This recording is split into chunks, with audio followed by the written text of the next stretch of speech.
book really showed paths to take when there's a fork in the road. What way should you go? And there's positive ways to overcome your emotions and your problems, and there's negative ways. And at first, my negative ways were to shut out all of life and just sit in my room by myself and cry. And I realized that I need to be more outgoing and get involved with things other than just in my dorm room. I truly believe that all students can be helped by this course. I don't think it's any particular body of students. I wouldn't say it should just be students on probation or students coming right out of high school. I have all ages, all varieties of students in my classes, and each and every one of them pulled something from it. And most of them recommended that it should be mandatory for all students, because if you're really open to the course material, you really develop a sense of personal responsibility. You learn how to set goals. You also learn interdependence, which many of our older students have never experienced before. They just want to do it all on their own. They don't need anyone's help. And they find out that when you work with other people, it becomes much easier, it becomes more fun, and many brains do the work of one person in half the time. I'm the kind of person who thinks that nobody can help me. You know, it goes along with that negative thinking where you feel hopeless, and employing interdependence forces you to reach out and get help from other people. What invariably happens as the semester wears on, the students don't necessarily buy into the OnCourse principles at first. They might even sound a little bit corny, and they're hearing all this language for the first time. And as the semester wears on, you can see them start to change, and you can hear their language start to change. They'll talk about victims versus creators, or they'll talk about, well, that was my inner critic spouting off there, and I should make wiser choices, things of that nature. And people start hearing it around campus. And I had one counselor in one of the other programs was listening to a student, and she said, "You're in Tom's class, aren't you?" He said, "How'd you know?" He said, "You're talking about wise choices." And sure enough, he was. Many students today do not take responsibility for their lives. The parents will do everything for them. Here, in getting them through OnCourse, it's like a aha moment with my students, because it's like, oh, I never thought of that. I said, right, your mother does it for you all the time, okay? You know, start thinking and taking responsibilities for your actions. What we did was we looked at the self-assessment scores that students do at the beginning of the course and the self-assessment scores they do at the end. And those self-assessment scores are reflecting back to the students where they are in their personal growth related to the 8 areas that OnCourse addresses. And the students and I were blown away. Their scores from the beginning of the semester to the end doubled, tripled. It's on a score of 1 to 100, so maybe they would have started with a 30 on personal responsibility. I had students who were ending with 70 and 80 at the end of an 8-week course. The OnCourse class was just a wonderful experience because it gave me the opportunity to grow in every way. I was able to figure out who I really was, and not only my partner at the time, but everyone around me expected me to be or wanted me to be. I realized that I got to make the decisions, and that opens up a whole world for you when you realize that. I recently received a letter from a student who wrote a letter for me to receive an award, and it was because of OnCourse in the Success Strategies class. He was a 9th grade dropout, the letter said. He took the GED, went into his career, but ended up at the age of 39 back in college with really not much self-confidence. He didn't think he'd be able to do it. He did okay in his courses, but math was really the one that, you know, drummed him down. He had to take prep math, and he thought he wasn't going to make it. He said it was through the journaling, learning about inner critic voices, etc. And by me questioning him, you know, is this an excuse or is this a reason? He said he battled back and forth on that until he realized that, you know, these were just kind of thoughts and lies in his head, and that he could do it.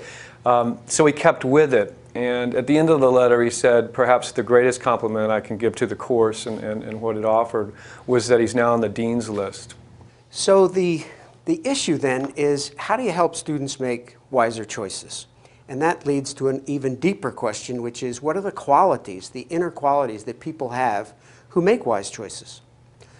So my experience and research over about the last 20 years leads me to believe that there are 8 qualities that seem really critical in determining and shaping the kind of choices that people make. The first of these inner qualities that I think is probably the most foundational is personal responsibility. And this is a belief that I'm in charge of my life, that I'm the person to create the outcomes and experiences that I want, not some other person, not some authority figure, not luck. I'm not a pawn in the chess game of life. I am the person playing the game. And that foundational belief causes students, or any of us for that matter, to see ourselves as the captain of the ship of our lives. And that makes all the difference in the world, because suddenly I'm making choices that I'm responsible for, and I'm not blaming, complaining about somebody else, or making excuses for why I'm not getting what I want. The second of these inner qualities, I think, is self-motivation.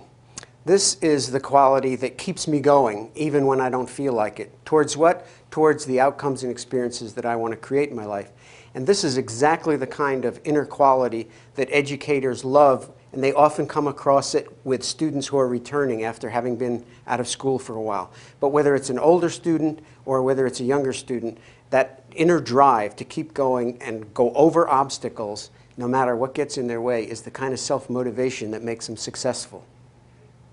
The third of these qualities is self-management. That's simply the ability to get done what needs to get done. Sometimes it takes tools. Sometimes it takes a calendar, a next actions list, a tracking form, a 32-day commitment. Human beings have created all kinds of forms, techniques, methods to get organized. And if students aren't getting the results they want, then they can try some of these techniques. But the key is, how do I get done what needs to get done? The fourth of these qualities is interdependence. And that's the quality that allows somebody to build mutually supportive relationships. I help you, you help me. It's interesting, in today's culture, at least Western culture, that seems to be a real challenge. People feel very independent and proud of it.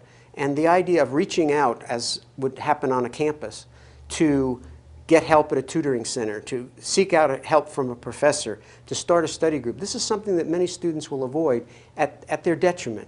And so to build mutually supportive relationships and to become interdependent is a very powerful skill for a student to have. The next of these qualities is self-awareness. Self-awareness has a couple of components to me. The first is the ability to recognize that I'm off course. Might seem obvious, hey, what I'm doing isn't working, but so many people, especially students, they'll keep doing what isn't working. It's a habit. They're used to it, they keep doing it.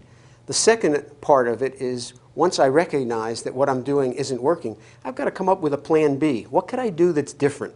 If I do something different, I've got a chance to get the outcomes that I want. So self-awareness is critical to change and therefore to success. The next quality is lifelong learning. And this is a lot more than just reading books, taking classes. This is about seeing every event that happens as a potential life lesson. It's kind of seeing that you've been enrolled in the University of Life and everything is a course. There are tests happening all the time. You can't escape them, but you can always learn the lesson. And a good example of that would be the student who can fail a course and use that failure not to bring them down, but use it as a lesson in life so that they never make that mistake again. The next of these inner qualities is emotional intelligence. This is the ability for a student to experience the natural human emotions that anyone's going to have: fear, joy, depression, sadness, and go through those emotions but not allow those emotions to yank them off course. So a student who's got emotional intelligence is going to be able to keep going towards their goals and dreams. And they're not going to get upset by the fear of a test, the anger at a teacher, anything of that nature. They're going to just keep on going towards their goals. And the last of these qualities is self-confidence, the belief in oneself, the rock-solid confidence that a student can, in fact, achieve his or her dreams. These have to be realistic goals and dreams, of course, but a student who has that confidence is able to keep going even when the road gets rough. When students develop these 8 qualities, what happens is they start making different choices. As they start making different choices, they start creating different outcomes and experiences, much more positive. The result for them is deeper learning, more success academically, and for colleges, it means greater retention.